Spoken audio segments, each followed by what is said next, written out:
आज हम इस वीडियो में सीखेंगे कि टैली को स्प्लिट कैसे करते हैं। जैसे हमारे पास एक कंपनी है, इसको स्प्लिट करना है तो सबसे पहले हम डेटा पे जाएंगे और डेटा पे आने के बाद स्प्लिट पे करेंगे। उसके बाद वेरीफाई डेटा और स्प्लिट। तो पहले वेरीफाई डेटा पे क्लिक करके और यस प्रेस करेंगे। यस करने के बाद वो वेरीफाई होने लगेगा। वेरीफाई होने में थोड़ा सा टाइम लगता है, जैसे आपको 5 से 10 मिनट। और आपको जैसे वेरीफाई बहुत ज़्यादा ज़रूरी है, क्योंकि इससे पता लगता है कि हमारे डेटा में कोई भी एरर नहीं है। अगर एरर नहीं होगा तो स्प्लिट करने में कोई भी प्रॉब्लम नहीं आएगी। तो हम इसको वेरीफाई करेंगे पहले।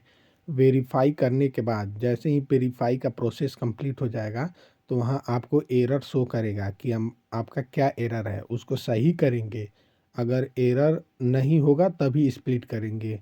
अगर एरर होगा तो स्प्लिट नहीं करेंगे, पहले उस एरर को सही करेंगे। तो देखेंगे कि क्या प्रॉब्लम है। वेरीफाइड डेटा पर क्लिक करने के बाद प्रोसेस होगा। कुछ देर ही प्रोसेस रहेगा, उसके बाद आपको पता लग जाए यहाँ पे है नो एरर फाउंडेड।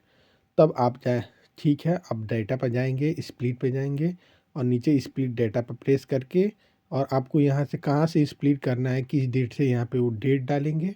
उसके बाद आपके नीचे आपको कंपनी दिखेगी, कौन कौन सा कंपनी बन के आएगी और कहाँ से कहाँ होगी। उसके बाद आप यस प्रेस करेंगे और दोबारा यस करेंगे और डाटा स्प्लिट होने लगेगा। ये प्रोसेस होने में थोड़ा सा टाइम लगता है और जैसे ही प्रोसेस कंप्लीट होगा आपका डेटा स्प्लिट हो जाएगा। आप 5 से 6 मिनट वेट करेंगे, उसके बाद आपका डेटा ऑटोमेटिक स्प्लिट हो जाएगा। और आपके सारे डेटा स्प्लिट होने के बाद आपके पास तीन तीन कंपनी हो जाएंगी, जो कि पहला आपकी पुरानी कंपनी और दूसरा जहाँ से डेटा स्प्लिट हुआ वो, और जहाँ से डेटा टूटा है। ये तो फ्रॉम जहाँ से डेटा टूटा है और जहाँ तक डेटा टूटा है, स्प्लिट हुआ है, वो सारे डेटा आपके पास तीन कंपनी हो जाएंगे। तो आपको देखना होगा वहाँ पे सारे डेट मेंशन होंगे कि कहाँ से कहाँ तक ये डेटा है, और आपको आसानी होगी ढूंढने में डेटा को, और आप आसानी से समझने में भी आसानी होगी कि डेटा कहाँ से स्प्लिट हुआ है। तो ये ज़्यादा से ज़्यादा 4 से 5 मिनट का प्रोसेस होता है और आपका डेटा स्प्लिट हो जाता है। और आपका ज़्यादा बड़ा डेटा होगा तो सबसे ज़्यादा उसमें इम्पॉर्टेंट है वेरीफाई करना। वेरीफाई करके ही आप उसको स्प्लिट करें।